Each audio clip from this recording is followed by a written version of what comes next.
Hi guys, and welcome to the Shrewsbury vs Sunderland match preview. So on Tuesday night we do take Shrewsbury on away from home, Tuesday evening like I say. I didn't do a match review of the previous game against MK Dons. I was at work. I did actually manage to watch the majority of it at work, but I was doing the night shift, so I was a little bit late and tired, if I'm honest, on the Sunday to do a video on it. A lot of people did ask, although I did say on Instagram, if you do follow me on Instagram, I won't be doing one because obviously I was at work. I thought it was just a bit too late, but I will give my thoughts, my thoughts on that game, and then of course we'll move into the preview to our next game against Shrewsbury away from home. So the MK Dons game, I think on the whole we were very poor. We were very slow out the blocks again, but we still managed to get the goal. And recently we've seen this trend of us getting a relatively early goal and then we just collapse. And particularly against MK Dons at the weekend, our defence was horrendous. It was probably the worst I've seen it this season in that first half, where we collapsed. The first goal we conceded in particular, when Burge made a half decent save. Granted, he powered it straight back into danger, but there was no one contending with the MK Dons attacker for the rebound and for the third chance as well, which was the most horrific thing. Defence were all over the place. There was, I think I counted, there were 7 Sunderland players in the box at that point. And there was still 3 MK Dons players completely unmarked, which is shocking. It's criminal. Terrible defending. But we did manage to work our way back into the game all night and eventually getting an equaliser in the second half. And I think if we are going to be completely fair, although MK Dons looked the better side in the first half, in the second, towards the latter stages in particular, we did more than enough to win that game, I believe, particularly at the end. McGeady had a chance, 1-on-1 with the keeper. It took an age to pull the trigger. Eventually, the chance it goes begging. It's a missed opportunity, which really should have been put away. Someone like McGeady experienced, you'd expect him to put away, but he's made it easy for the defender and the keeper to close him down. White had a chance, 1-on-1 with the keeper. He'd already scored once in the game. Of course, White doing very well. He's scoring non-stop at the minute, but there was another chance where he's driving at them. He's pretty much 1-on-1 with the keeper and he's hit it. If there was 3 goals on top of each other, it still would have gone. It still would have missed. It would have gone higher. It was that poor of an effort. So there were chances. I think it was more frustrating about how poor we were in the opening half an hour and defensively in particular. But going forward, it was just a case of bad luck in hindsight. I really wanted to get in front of a camera whilst I was at work and just rage and say how shit we were. But in hindsight, I think we were relatively unfortunate not to get a hatful of goals, particularly in the second half. So when we do get into this game, into this preview for the Shrewsbury game, if you look at them, in recent games they've been scoring, but not many, and they have been conceding, but again, not many. So the very low-scoring games.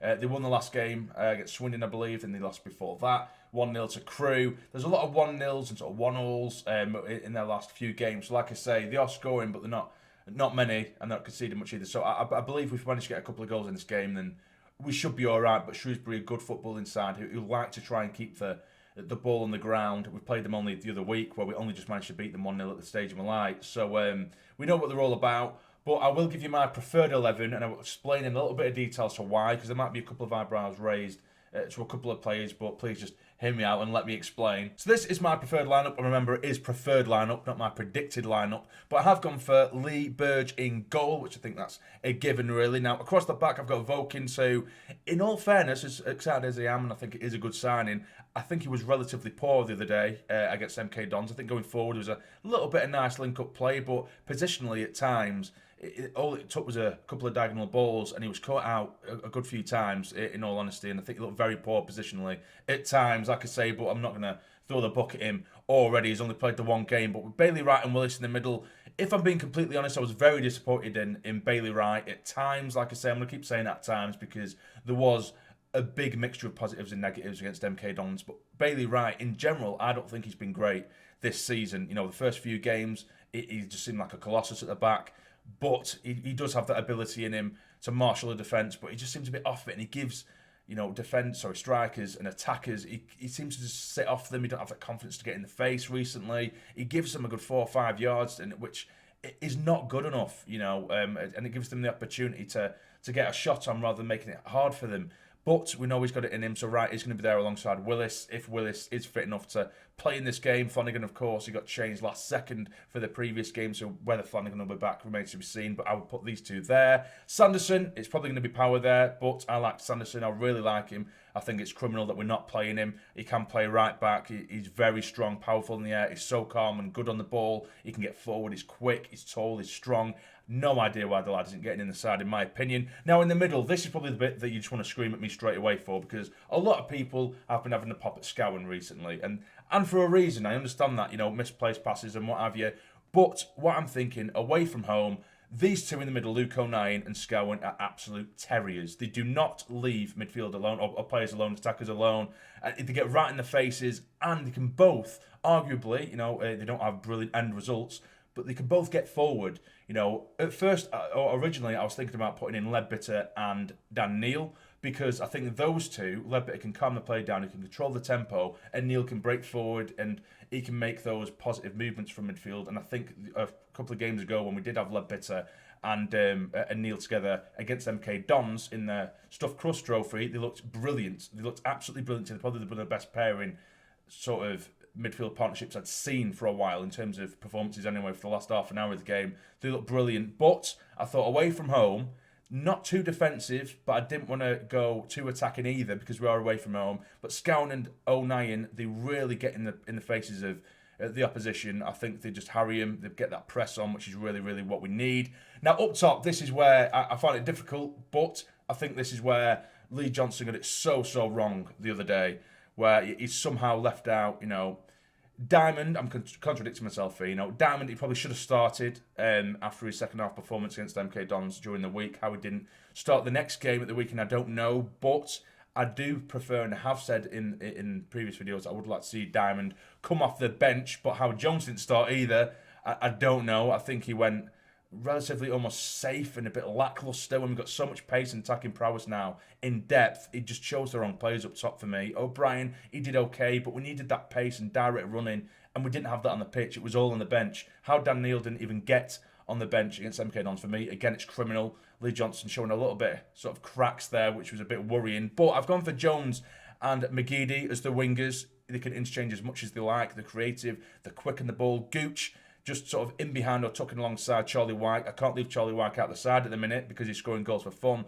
Gooch, it could easily be replaced with Diamond, but we need that pace up top to drag us up the pitch. And I think we need Jones and McGeady on the pitch at the same time, with White as well, because we haven't seen that as of yet. And I just think that'd be really, really good. And we need that attacking prowess all across the front lads, not just a couple of them, just have McGeady on at one time, then bring him off and bring Jones on. I think we need to throw the kitchen sink at teams and really make it difficult for them with the high press from McGeady, Gooch and Jones and White. It could be a very, very scary time for defences in League One, but it's whether they're going to get a chance together. But we'll see. So that would be my preferred starting 11, and of course, let me know in the comments down below what you think about it. Now, in terms of my score predictions for the game, it's a difficult one. It all depends on Lee Johnson and what system he goes with and what what team he selects. Of course, the one I selected, I'm not saying it's the best in the world, it's just one that I would prefer to see. We need a lot of attacking prowess and pace on the pitch for me to break forward. We have become somewhat of a counter-attacking side in recent games, and for that, you need pace to be able to have an effective counter-attack, so I believe that's what we need. So if we do use the kind of side that I have put together, I do believe we can get away with a 2-0 win away from home, or a 2-1 win, because we do have a bit of a leaky defence at the minute, 2-1 win. But I do think that we could get, if we get more than the one goal, I think we will win. I'll go for 2-1. And I'll give Charlie White a goal and Jones to get his first goal for the club as well, if he is to start. Anyway, but that'll be my thoughts of the game. You, of course, let me know down below what you think the squad is going to be and what team you would select and all that kind of nonsense. And, of course, if you have enjoyed, hit the like button for me, subscribe to the channel if you're not already to become a fully fledged member of the Sarny Army. But for now, you take care and stay jamming.